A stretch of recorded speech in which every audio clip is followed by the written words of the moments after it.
बिस्मिल्लाहिर रहमानिर रहीम अल्हम्दुलिल्लाहि रब्बिल आलमीन वस्सलातु वस्सलामु अला अशरफिल अंबिया वल मुरसलिन व अला आलिहि व असहाबिहि अजमाइन। प्रिय दर्शक, আমরা পবিত্র রমজানে নবী সাল্লাল্লাহু আলাইহি ওয়াসাল্লামের পবিত্র জীবনী নিয়ে আলোচনা করছিলাম। একে একে 22টা পর্ব চলে গেছে, আমরা শেষ দিকে উপনীত হয়েছি। গত পর্বে আমরা আলোচনা করেছিলাম মহানবী সাল্লাল্লাহু আলাইহি ওয়াসাল্লাম বীরের বেশে মক্কা বিজয় শেষে তিনি তায়েফের দিকে রওনা হয়েছিলেন এবং সেখানে হুনাইনে হাওয়াযান গোত্রের সাথে মহানবী সাল্লাল্লাহু আলাইহি ওয়াসাল্লাম এবং সাহাবায়ে কেরামের লড়াই হয়। সেই লড়াইয়ে হাওয়াযান গোত্র পালন করে। মহানবী সাল্লাল্লাহু আলাইহি ওয়াসাল্লাম সেখানে কয়েকদিন অবস্থানের পর প্রচুর গনিমত লাভ করে, সেগুলো ওখানে রেখে পরে তায়েফ অবরোধ করেন। তায়েফ অবরোধ করার অবস্থায় মহানবী সাল্লাল্লাহু আলাইহি ওয়াসাল্লাম তায়েফে আক্রমণ করেননি, কারণ আল্লাহর পক্ষ থেকে তখনও আক্রমণের নির্দেশ আসেনি। কিন্তু কিছু সাহাবী ছিল যারা একটু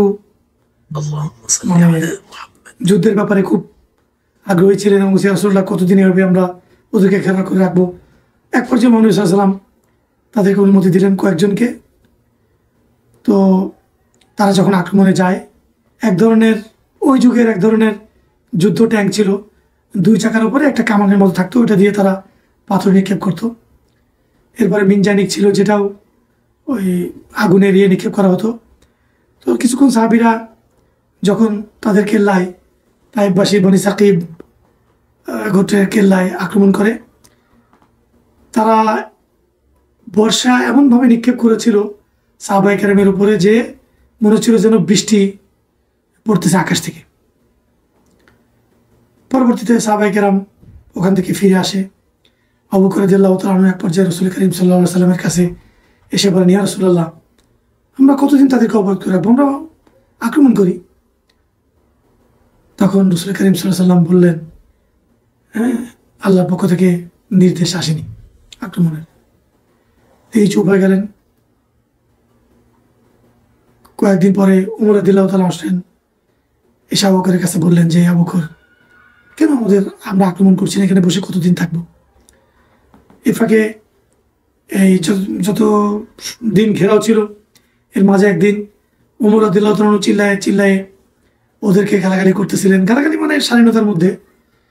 আর বনি সাকিব গোত্রের আবু মুহসিন, সেও অনেক জোরে জোরে মুসলমানদেরকে তিরস্কার করতেছিল, টিটকারি মারতেছিল। আরে তোরা কিছুই করতে পারবি না, তোরা 1 বছর 1 মাস 2 বছর 2 মাস 3 মাস 1 বছর অবরোধ করে রাখলে আমাদের কিছুই করতে পারবে না। তো ওমর রাদিয়াল্লাহু তাআলা তখন শপথ করে বলছিল, আমরা তোদেরকে 1 বছরই ঘেরাও করে রাখবো। পরে মুহাম্মদ সাল্লাল্লাহু আলাইহি ওয়াসাল্লাম নিষেধ করছেন, ওমর এরকম বলো না। আবু বকর রাদিয়াল্লাহু তাআলা নিষেধ করছেন। তো যাই হোক, এভাবে 20 দিন, কোনো কোনো রাতে 30 দিন মুহাম্মদ সাল্লাল্লাহু আলাইহি ওয়াসাল্লাম ঘেরাও করে রাখছেন। পরবর্তীতে যখন যুদ্ধেরা তখনও আসেনি, পরে তিনি ওখান থেকে ফেরত আসছেন। ফেরত এসে তিনি চিন্তা করতেছিলেন যে কি করা যায়। তারপরে ওখানে উনি 10 দিন বনি সাকিব গোত্রের জন্য অপেক্ষা করছে যে তারা আসে কিনা আমরা দেখি। হয়তো তারা মাল চাইতে আসতে পারে বা তাদের পরিবার চাইতে আসতে পারে। যখন মুহাম্মদ সাল্লাল্লাহু আলাইহি ওয়াসাল্লাম দেখলেন যে তারা অনেক দিন হয়ে যাচ্ছে, তারা আসতেছে না, মুহাম্মদ সাল্লাল্লাহু আলাইহি ওয়াসাল্লাম তখন সাহাবীদের মাঝে গনিমতের যে মাল ছিল বাকি সব বন্টন করে দিলেন। বন্টনের সময় তিনি যারা নতুন মুসলমান হয়েছেন এবং মুহাজির এবং মক্কায় যারা মুসলমান ছিলেন নতুন, তাদের দিকে বেশি খেয়াল দিলেন। এর মধ্যে আবু সুফিয়ান মুহাম্মদ সাল্লাল্লাহু আলাইহি ওয়াসাল্লাম বললেন, ইয়া রাসূলুল্লাহ, আমাকে আপনি গনিমতের মাল থেকে দেন। তো মুহাম্মদ সাল্লাল্লাহু আলাইহি ওয়াসাল্লাম 100 উট দিয়ে দিলেন এবং 100 উকিয়া জাহাব, অর্থাৎ অনেক পরিমাণে। তারপরে বললেন, ইয়া রাসূলুল্লাহ, আমার ছেলে মুআবিয়ার জন্য দেন। মুহাম্মদ সাল্লাল্লাহু আলাইহি ওয়াসাল্লাম আরো দিলেন। ইয়াজিদের জন্য দেন, আবার দিলেন। বনি গতফানের সাইয়্যিদ আসছিল, সেও চাইলো, মুহাম্মদ সাল্লাল্লাহু আলাইহি ওয়াসাল্লাম তাকেও 100 উট দিলেন। এক গ্রাম্য লোক আসলো, হ্যাঁ, সে তখন ইসলাম গ্রহণ করছে নতুন। মুহাম্মদ সাল্লাল্লাহু আলাইহি ওয়াসাল্লাম তাকে দেখে বললেন, তুমি কি চাও? বললো, জানি না। তখন মুহাম্মদ সাল্লাল্লাহু আলাইহি ওয়াসাল্লাম একটা ওয়াদি, অর্থাৎ একটা মানে বড় পাহাড় দেখে বললে, এই পাহাড় তোমার। তো তখন ওই গ্রাম্য ব্যক্তি হেসে হেসে বসে আসলে আপনি আমার সাথে ঠাট্টা করতেছেন। তো বলছে না, এই পাহাড়ে যত ছাগল আছে সব তোমাকে দিয়ে দিলাম। পরে সেই সাহাবি তিনি গিয়ে তার এলাকায় চলে গেলেন এবং বললেন যে মোহাম্মদ যা দেয় কখনোই শেষ হবার নাই, তোমরা সবাই ইসলাম গ্রহণ করো। এই অবস্থায় সব গনিমতের মাল দিয়ে দেওয়া হলো, মহিলাদের এবং বাচ্চাদেরকে দাসী হিসেবে সব এবং গোলাম হিসেবে সব বন্টন করা শেষ। ঠিক সেই সময় বনি সাকিব গোত্রের কয়েকজন আসলে বললো, ইয়া রাসূলুল্লাহ, বললো মোহাম্মদ, আমরা তারা নরম হয়ে গেছে, বলছে কীভাবে থাকবো বাচ্চা কাচ্চা ছাড়া, মানে স্ত্রী ছাড়া। তখন মোহাম্মদ সাল্লাল্লাহু আলাইহি ওয়াসাল্লাম বললেন, তোমাদের জন্য আমরা এখানে 10 দিন অপেক্ষা করছি। মক্কা বিজয়ের সময় গেছে 1 মাস, এখানে 1 মাস। মোহাম্মদ সাল্লাল্লাহু আলাইহি ওয়াসাল্লাম মদিনা থেকে চলে আসছেন 2 মাস। তো তোমাদের জন্য ঘেরাও করার পরেও 10 দিন অপেক্ষা করছি, দেখে তোমরা আসো কিনা। আসলে এখন আমি বন্টন করে দিছি, এখন আর কিছু করার নেই। তারপরেও তোমরা একটা জিনিস বাছাই করতে পারো, হয় সম্পদ অথবা তোমাদের নারী এবং শিশু। তো তারা চিন্তা করে বললেন, ঠিক আছে, আমাদের নারী এবং শিশু দিয়ে দাও। মুহাম্মদ সাল্লাল্লাহু আলাইহি ওয়াসাল্লাম তার ভাগে যেগুলো পড়ছিলেন ওগুলোকে উনি দিয়ে দিলেন। পরবর্তীতে সাহাবায়ে কেরাম যখন দেখলেন যে মুহাম্মদ সাল্লাল্লাহু আলাইহি ওয়াসাল্লাম দিয়ে দিছে, সাহাবায়ে কেরাম দিয়ে দিলেন। এই ফাঁকে আরেকটা ঘটনা আছে ছোট্ট, সেটা হলো যখন বন্টন শেষের দিকে, তখন দূর থেকে এক মহিলা, বৃদ্ধা মহিলা এসে বলতেছে, আমাকে তোমাদের নেতার কাছে নিয়ে যাও। কই তুমি কি? আমি তার সাথে বলবো। সাহাবায়ে কেরাম চিন্তা করে মুরব্বী মানুষ, তো সাহাবায়ে কেরাম মুরব্বী মহিলাকে রাসূলের কাছে নিয়ে আসলেন। সে বলতেছে, মুহাম্মদ, আমি তোমার বোন। তো মুহাম্মদ সাল্লাল্লাহু আলাইহি ওয়াসাল্লাম বললেন, আমার তো কোনো বোন নাই। তো আমি তোমার দুধ বোন সাইমা, হালিমা সাদিয়ার মেয়ে। কই তুমি যে আমার বোন, তার প্রমাণ কি? তো উনি তো মুহাম্মদ সাল্লাল্লাহু আলাইহি ওয়াসাল্লামের থেকে কিছু বড় ছিলেন। মুহাম্মদ সাল্লাল্লাহু আলাইহি ওয়াসাল্লামকে যখন তারা নিয়ে গেছিল তখন তার বয়স ছিল 7 বছর। তো তিনি তখন বললেন, তোমার কি মনে পড়ে একদিন তুমি আমাকে আমার কাঁধে কামড় দিছিলা? তখন মুহাম্মদ সাল্লাল্লাহু আলাইহি ওয়াসাল্লাম বলছেন, হ্যাঁ তুমি ঠিক বলছো। তো মুহাম্মদ সাল্লাল্লাহু আলাইহি ওয়াসাল্লাম তাকে মুক্ত করে দিলেন এবং অনেক সম্পদ দিয়ে দিলেন এবং বললেন, তুমি যদি চাও আমার সাথে মদিনায় ফিরে আসতে পারো, অথবা যদি চাও তোমার কওমের কাছে ফিরে যেতে পারো। তো তিনি তখন ইসলাম গ্রহণ করছেন এবং তার কওমের কাছে ফিরে গেছেন। এভাবে হাওযান গোত্র এবং বনি সাকিফ কিন্তু তখন ইসলাম গ্রহণ করেনি, জাস্ট তাদের স্ত্রী সন্তানদেরকে এখান থেকে নিয়ে গেছে। হাওযানে অনেকে ইসলাম গ্রহণ করছে। ইতিমধ্যে একটা ঘটনা ঘটে গেছে, মহানবী সাল্লাল্লাহু আলাইহি ওয়াসাল্লাম যখন সব গনিমত মুহাজিরদের মাঝে এবং নতুন মুসলমানদের মাঝে বন্টন করছেন, আনসারদেরকে কিচ্ছু দেয়নি মহানবী সাল্লাল্লাহু আলাইহি ওয়াসাল্লাম। স্বাভাবিকভাবে আনসার একটু মানসিকভাবে একটু আহত মর্মাহত। আনসার সাহাবীরা বলাবলি করতেছিলেন যে এটা কেমন বিচার। কিন্তু মহানবী সাল্লাল্লাহু আলাইহি ওয়াসাল্লামের কি হিকমত তারা জানতেন না। এই জন্য তারা সাদের কাছে বলল, সাদ, তুমি একটু কথা বলো মহানবী সাল্লাল্লাহু আলাইহি ওয়াসাল্লামের সাথে। সাদ ইবনে মুআয রাদিয়াল্লাহু তাআলা আনহু মহানবী সাল্লাল্লাহু আলাইহি ওয়াসাল্লামের কাছে গিয়ে বললেন, ইয়া রাসূলুল্লাহ, আমার কওম তো এরকম বলতেছে। তুমি কি বলো? আমার একই মত, কওম যেটা বলতেছে। তখন তিনি মুহাম্মদ সাল্লাল্লাহু আলাইহি ওয়াসাল্লাম সব সাহাবীদেরকে সেখান থেকে সরে যেতে বললেন, শুধুমাত্র আনসাররা ছাড়া, যে এখানে শুধু আনসাররা থাকবে। তখন আনসাররা ছিলেন ওখানে। মুহাম্মদ সাল্লাল্লাহু আলাইহি ওয়াসাল্লাম তাদের সামনে কিছুক্ষণ আল্লাহ তাআলার প্রশংসা এবং দুরূদ পাঠের পরে বললেন, তোমরা ছিলে পথভ্রষ্ট, আল্লাহ সুবহানাহু ওয়া তাআলা আমার মাধ্যমে তোমাদেরকে আলো দিয়েছেন। তোমরা গরিব ছিলে, আল্লাহ সুবহানাহু ওয়া তাআলা আমার মাধ্যমে তোমাদের সম্পদশালী করেছেন। তোমরা বিভক্ত ছিল তোমাদের মাঝে, আল্লাহ সুবহানাহু ওয়া তাআলা আমার মাধ্যমে তোমাদের মাঝে ঐক্য সৃষ্টি করেছেন। এরকমভাবে মুহাম্মদ সাল্লাল্লাহু আলাইহি ওয়াসাল্লাম তাদের অনেক কথা বললেন। তারা সবাই মুহাম্মদ সাল্লাল্লাহু আলাইহি ওয়াসাল্লামের কথা বলছিলেন যে আল্লাহ এবং তার রাসূলের ইজ্জত বৃদ্ধি হোক। তারা কোনো প্রতি উত্তর দেননি। মদিনার মানুষ বরাবরই ভালো, সবসময় তারা রাসূলের সাথে ছিলেন, তাদের আখলাকও অনেক উঁচু। মুহাম্মদ সাল্লাল্লাহু আলাইহি ওয়াসাল্লাম তাদেরকে বললেন, ইয়া মাশারাল আনসার, হে আনসার, মদিনার আনসার, মদিনার সাহাবীগণ, তোমরা কি দুনিয়ার সম্পদ চাও, নাকি তোমরা এটা চাও যে তোমাদের রাসূল তোমাদের মাঝে থাক, তোমরা আল্লাহ তার রাসূলকে নিয়ে মদিনায় ফিরে যাও? সবাই তখন খুশি হয়ে গেছে। তখন মুহাম্মদ সাল্লাল্লাহু আলাইহি ওয়াসাল্লাম বলছে, আমি তোমাদের সাথে সাকুনু মাকুম হাইয়ান ওয়া মাইয়িতান, আমি তোমাদের সাথে জীবিত অবস্থায় আছি, মৃত্যুর পরেও তোমাদের সাথে থাকবো। সাহাবায়ে কেরাম মদিনা আনসাররা খুব খুশি হয়ে গেলেন।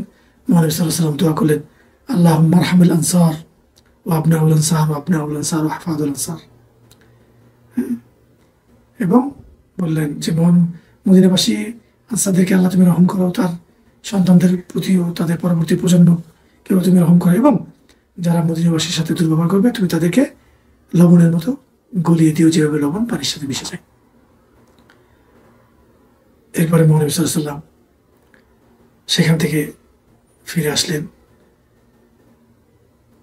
ফিরে আসার পর জর্ডানা থেকে তিনি নতুন করে এহরাম করে উমরা করলেন। তার কারণ মহানবী সাল্লাল্লাহু আলাইহি ওয়াসাল্লাম যখন মক্কা বিজয় করেছিলেন তখন তিনি যুদ্ধের পোশাক পরিহিত ছিলেন এবং উমরা নিয়ত করেন নাই, যার কারণে তখন উমরা করেন নাই। তায়েফ থেকে যখন তিনি আসতেছেন তখন তিনি উমরা নিয়ত করে উমরা করলেন। তখন চলছিল 8ম হিজরি। মহানবী সাল্লাল্লাহু আলাইহি ওয়াসাল্লাম উমরা করে সাহাবীদেরকে নিয়ে তখন তিনি মদিনার উদ্দেশ্যে রওনা করলেন। মদিনায় তিনি ফিরে আসলেন। মদিনায় ফিরে আসার পর এদিকে আরেকটা ঘটনা, মুহাম্মদ সাল্লাল্লাহু আলাইহি ওয়াসাল্লাম যখন মদিনায় ফিরে আসলেন তো সেখানে বড় ইবনে মাসউদ যে তাইফের অনেক বড় নেতা ছিলেন, তার ব্যাপারে আল্লাহ সুবহানাহু ওয়া তাআলা কোরআনে আয়াত নাযিল করেছেন যে সে যদি মুসলমান হয়ে যেত কত উত্তম হতো, কারণ সে একটা বড় গোত্রের লিডার। যা পরবর্তীতে তিনি যখন আসছেন, তিনি মূলত জর্ডানে গেছিলেন, সিরিয়ায় গেছিলেন। ওখান থেকে ফিরে এসে যখন এই ঘটনা সব দেখছে যে হাওয়াযিনরা হুনাইনে পরাজিত হয়েছে এবং মুহাম্মদ সাল্লাল্লাহু আলাইহি ওয়াসাল্লাম তায়েফ ঘেরাও করে গেছেন, এসব শোনার পরে তিনি মদিনায় গেছেন, বলছেন ইয়া রাসূলুল্লাহ আমি ইসলাম গ্রহণ করতে চাই। মুহাম্মদ সাল্লাল্লাহু আলাইহি ওয়াসাল্লাম খুব খুশি হলেন, তার জন্য দোয়া করলেন এবং বললেন ইয়া রাসূলুল্লাহ আমি আমার কওমের কাছে গিয়ে দাওয়াত দিতে চাই। মুহাম্মদ সাল্লাল্লাহু আলাইহি ওয়াসাল্লাম বললেন ঠিক আছে তুমি ফিরে যাও। তিনি কওমের কাছে আসলেন। আসার পরে বনী সাকিব গোত্র যখন জানতে পারলো যে সে ইসলাম গ্রহণ করছে এবং বনী সাকিব গোত্র ভয় পেয়ে গেল যে এখন তো আমাদের গোত্রের মধ্যে ইসলাম ছড়িয়ে পড়বে, তো উরওয়া ইবনে মাসউদ রাদিয়াল্লাহু তাআলা আনহু তখন তিনি আজান দিচ্ছিলেন। এই আজান অবস্থায় তার উপর আক্রমণ করে, উপর থেকে পাথর মারে, তিনি তখন ওখানে শহীদ হয়ে যান। এরপরে বনী সাকিব গোত্র পরবর্তীতে যখন তারা বুঝতে পারে যে আমরা যা করতেছি এগুলো ভুল, আমাদের রব আসলে কোনো ইয়ে নাই, পরে তারা মনোসর্জনে গেছে এবং গেছে তারা বলছে ইয়া রাসূলুল্লাহ আমরা ইসলাম গ্রহণ করতে আসছি, কিন্তু আমাদের কিছু শর্ত আছে। মুহাম্মদ সাল্লাল্লাহু আলাইহি ওয়াসাল্লাম বললেন কি শর্ত? তারা বললেন যে আমরা সবাই মানবো, কিন্তু জিনা করার অনুমতি দেন। মুহাম্মদ সাল্লাল্লাহু আলাইহি ওয়াসাল্লাম বললেন এটা কেমন কথা, এটা আখবাতুল খাবাইস, সবচেয়ে বড় কবিরা গুনাহ এটা। পরবর্তী বলেন তাহলে আমাদেরকে মদ খাওয়ার অনুমতি দেন। বলছে এটা হবে না, এটা মানুষ মদ খেলে মানুষের বেঁধে ঠিক থাকে না, উল্টাপাল্টা বকে, পাপ করে। তো বললে তাহলে আমাদেরকে সুদ খাওয়ার অনুমতি দেন। এইভাবে একে একে মুহাম্মদ সাল্লাল্লাহু আলাইহি ওয়াসাল্লামের কাছে তারা কয়েকটা দাবি করেছে। মুহাম্মদ সাল্লাল্লাহু আলাইহি ওয়াসাল্লাম সবগুলোকেই প্রত্যাখ্যান করেছে। পরবর্তীতে তারা মুহাম্মদ সাল্লাল্লাহু আলাইহি ওয়াসাল্লামের কাছে বায়াত হয়েছেন এবং ইসলাম গ্রহণ করেছে। পরবর্তীতে তারা মুহাম্মদ সাল্লাল্লাহু আলাইহি ওয়াসাল্লামের কাছে বললেন যে 8ম হিজরি তখন শেষ। তারা বললেন যে আমাদের মূর্তিরা তাহলে ভাঙার ব্যবস্থা করে। তো মুহাম্মদ সাল্লাল্লাহু আলাইহি ওয়াসাল্লাম তখন আমর ইবনে আসকে সেখানে পাঠালেন।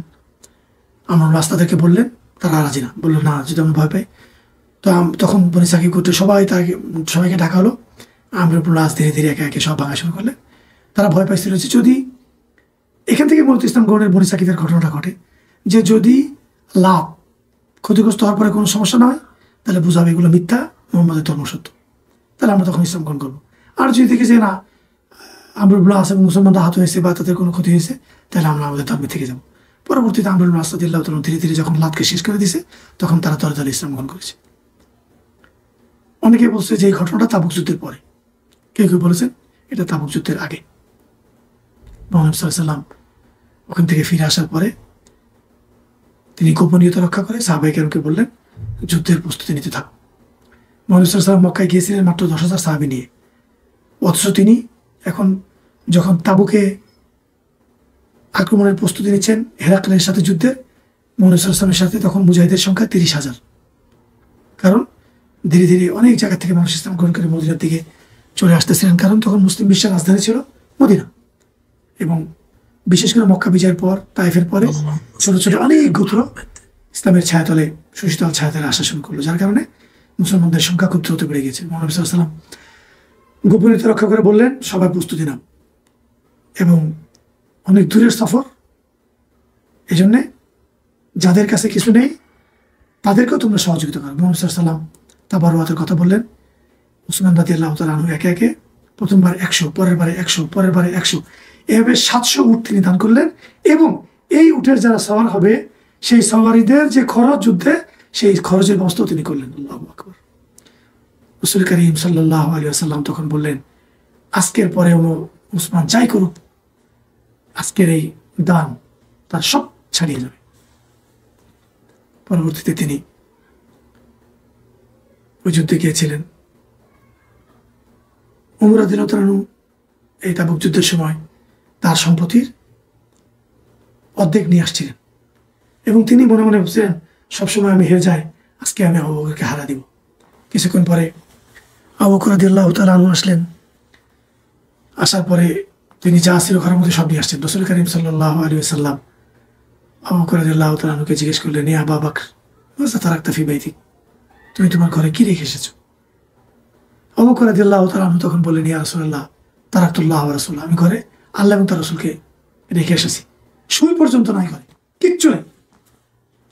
ওমর রাদিয়াল্লাহু তখন বললেন, আবু বকরের সামনে আমার পক্ষে পেরে ওঠা সম্ভব না। যাই হোক, ওই যুদ্ধে খুব কঠিন সময় ছিল, তার কারণ গরমের মৌসুম, যেতে হবে অনেক দূর, এদিকে খেজুর কাটার মৌসুম, যার কারণে মুনাফিকরা তো কেউ যায়নি। সাহাবীদের মধ্যেও 7 জন পিছিয়ে ছিল। তো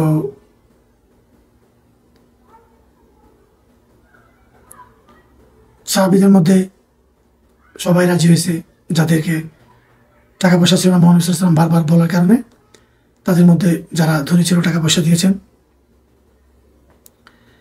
এরপরে আলী রাদিয়াল্লাহু তাআলা আনহুকে মুহাম্মদ সাল্লাল্লাহু আলাইহি ওয়াসাল্লাম মদিনার দায়িত্ব দিয়েছিলেন যে, আলী তুমি মদিনাকে পাহারা দিও। মুনাফিকরা আলী রাদিয়াল্লাহু তাআলার বিরুদ্ধে কথা বলার পরে আলী রাদিয়াল্লাহু তাআলা আনহু যুদ্ধের পোশাক পরে তিনি রওনা দিয়েছেন। মুহাম্মদ সাল্লাল্লাহু আলাইহি ওয়াসাল্লাম বললেন, আলী আমি কি তোমাকে হারুনের মতো, মুসা যেরকম হারুনকে রেখে গেছিলাম, আমি তোমাকে রাখলাম, তুমি এরকম করলে কেন? রাসূলুল্লাহ মুনাফিকরা গালাগালি করতেছে, করো তুমি ফিরে যাও। আলী রাদিয়াল্লাহু তাআলা ফিরে এসেছেন। যাই হোক, মুহাম্মদ সাল্লাল্লাহু আলাইহি ওয়াসাল্লাম রওনা দিলেন সাহাবীদেরকে নিয়ে। পথের মাঝখানে পানি শেষ হয়ে গেল। মুহাম্মদ সাল্লাল্লাহু আলাইহি ওয়াসাল্লাম আল্লাহর কাছে দোয়া করলেন, একটা মেঘ আসলো, মেঘ থেকে বৃষ্টি হলো, সাহাবায়ে কেরাম পানিতে ইত্তিবাল করলেন এবং পানি জমিয়ে রাখলেন। পথের মধ্যে আবু যর রাদিয়াল্লাহু তাআলা আনহুর উট মারা যায়। তখন তিনি ধীরে ধীরে চিন্তা করলেন, আমি হেঁটে যাব। তো অনেকে বলতেছে আবু যর মনে হয় যুদ্ধ থেকে ফিরে গেছে। আসলে উট যে মারা গেছে এটা কেউ জানতেন না। মুহাম্মদ সাল্লাল্লাহু আলাইহি ওয়াসাল্লাম বললেন, না, আবু যর ফিরে আসবে, দোয়া করি আবু যর ফিরে আসুক, আর যদি সে মদিনায় ফিরে যায় তাহলে আল্লাহ তার ব্যাপারে ব্যবস্থা নেবে।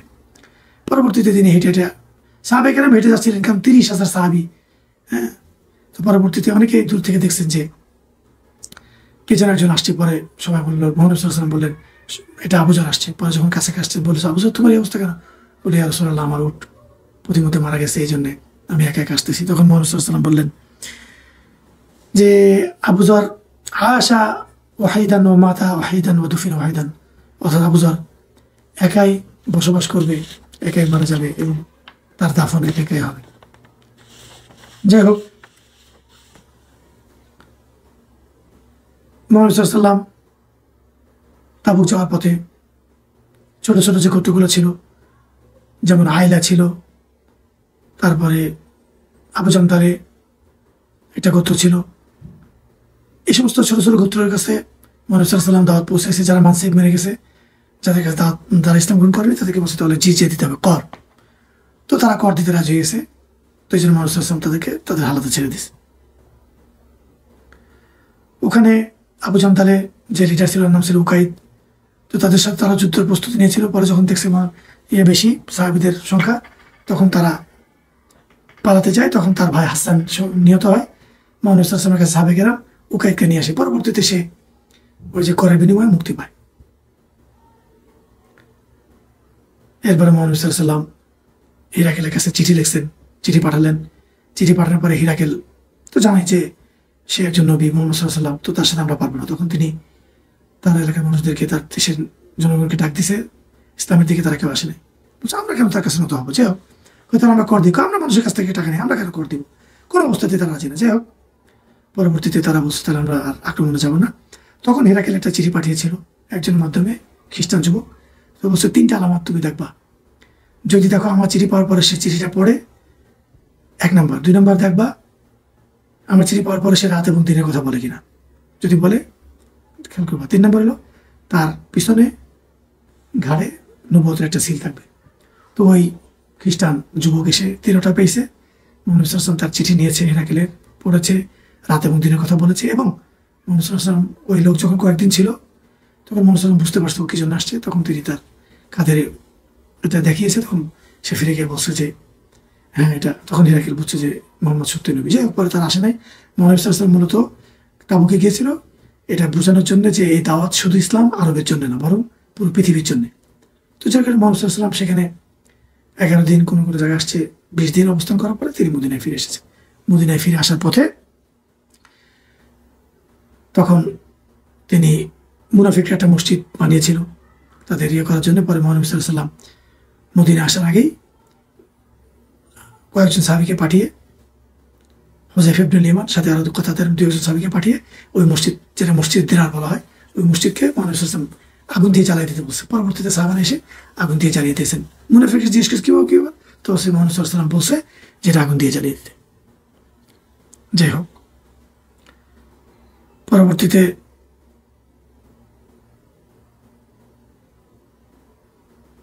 আরো কিছু ঘটনা ঘটে। পথের মধ্যে একজন সাহাবী মারা যায়, আবু দাজান। রাসূল সাল্লাল্লাহু আলাইহি ওয়াসাল্লাম তার ব্যাপারে খুব খুশি ছিলেন এবং আবু বকর, ওমর রাসূল সাল্লাল্লাহু আলাইহি ওয়াসাল্লাম ওই সাহাবীকে দাফন করেছেন এবং বলছেন ইয়া আল্লাহ আনা রাদিতু বিহাযা আল্লাহুম্মা আরদা আনহু, যে আল্লাহ আমি তার ব্যাপারে রাজি আছি, আপনি রাজি হয়ে যান। তো আব্দুল্লাহ ইবনে মাসউদ রাদিয়াল্লাহু তাআলা তখন বলছেন কতই না সৌভাগ্যবান এই জায়গায় যদি আমি হতাম। মুহাম্মদ সাল্লাল্লাহু আলাইহি ওয়াসাল্লাম রাজি, আল্লাহ রাজি, আল্লাহু আকবার। পরে সেখানে একটা ঘটনা, উকবা নামক জায়গায় কয়েকজন মুনাফিক আসার পথে, যখন মুহাম্মদ সাল্লাল্লাহু আলাইহি ওয়াসাল্লাম মদিনার খুব কাছাকাছি, তখন কয়েকজন মুনাফিক মুহাম্মদ সাল্লাল্লাহু আলাইহি ওয়াসাল্লামকে মারার প্ল্যান করছে। মুহাম্মদ সাল্লাল্লাহু আলাইহি ওয়াসাল্লাম জেনে গেছেন এটা। পরে মুহাম্মদ সাল্লাল্লাহু আলাইহি ওয়াসাল্লাম সেখানে যাননি এবং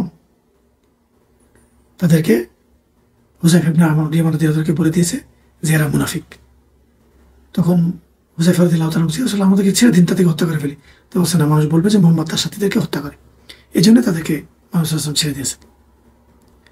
এখান থেকে এরপর থেকে মুহাম্মদ সাল্লাল্লাহু আলাইহি ওয়াসাল্লামের ব্যাপারে কাছে আয়াত আসে ইয়া আইয়ুহান নবী জাহিদিল কুফার ওয়াল মুনাফিকিন, যে নবী আপনি কাফের না মুনাফিকদের ব্যাপারে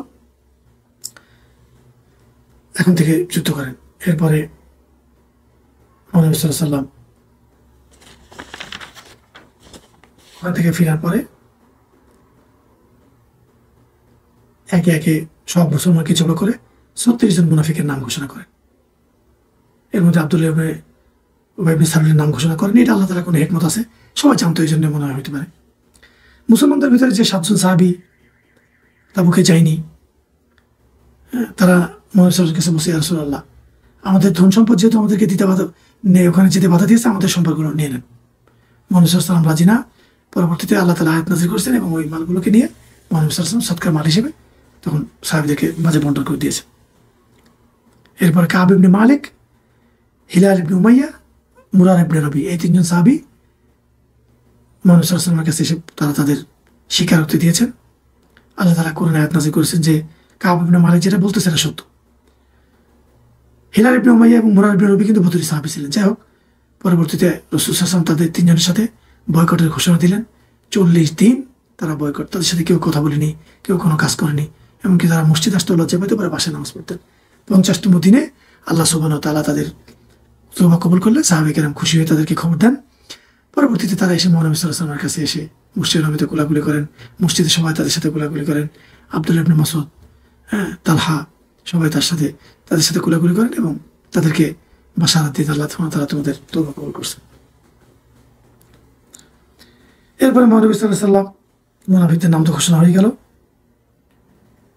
মুহাম্মদ সাল্লাল্লাহু আলাইহি ওয়াসাল্লাম পরবর্তীতে তখন এই নাম ঘোষণার পরে আব্দুল্লাহ ইবনে উবাই ইবনে সালুল মারাত্মক জ্বর আসে এবং চিন্তায় তার রোগ হয়ে যায়। এই রোগে সে মারা যায় এবং মারা যাওয়ার আগে সে মুহাম্মদ সাল্লাল্লাহু আলাইহি ওয়াসাল্লামকে রাসূলুল্লাহ আপনার কুর্তাটা এটা আমাকে দিয়েন, কুর্তা দিয়ে যেন আমাকে দাফন করা হয়। তো ইবনে আব্দুল্লাহ ইবনে মাসউদ তার ছেলে মুসলমান ছিলেন, ভালো সাহাবী ছিলেন। মুহাম্মদ সাল্লাল্লাহু আলাইহি ওয়াসাল্লামকে বলে, রাসূলুল্লাহ আপনি দিয়েন না। যাই হোক, পরবর্তীতে দিছে। মুহাম্মদ সাল্লাল্লাহু আলাইহি ওয়াসাল্লাম নামাজ পড়তে দাঁড়িয়েছেন, ওমর বলে, রাসূলুল্লাহ মুনাফিক নামাজ পড়েন না, মুনাফিক নামাজ পড়েন না। কয়েকবার বলছেন, পরে বলল আল্লাহ তাআলা তো বলছে যে মুনাফিকদের কবরের কাছে ইয়ে করতে না। যাই হোক, পরবর্তী মুহাম্মদ সাল্লাল্লাহু আলাইহি ওয়াসাল্লাম নামাজ পড়ালেন, সাথে সাথে আল্লাহ তাআলা আয়াত নাযিল করলেন যে নবী আপনি যদি 70 বারও তাদের ব্যাপারে মাপ চান, আমি তাদেরকে ক্ষমা করবো না, কারণ তারা আল্লাহ এবং তার রসুলের কে মিথ্যা বলেছে, গালি দিয়েছে। এবং আজকের পর থেকে আপনি কোনো মুনাফিকের জানাজা পড়াতে পারবেন না।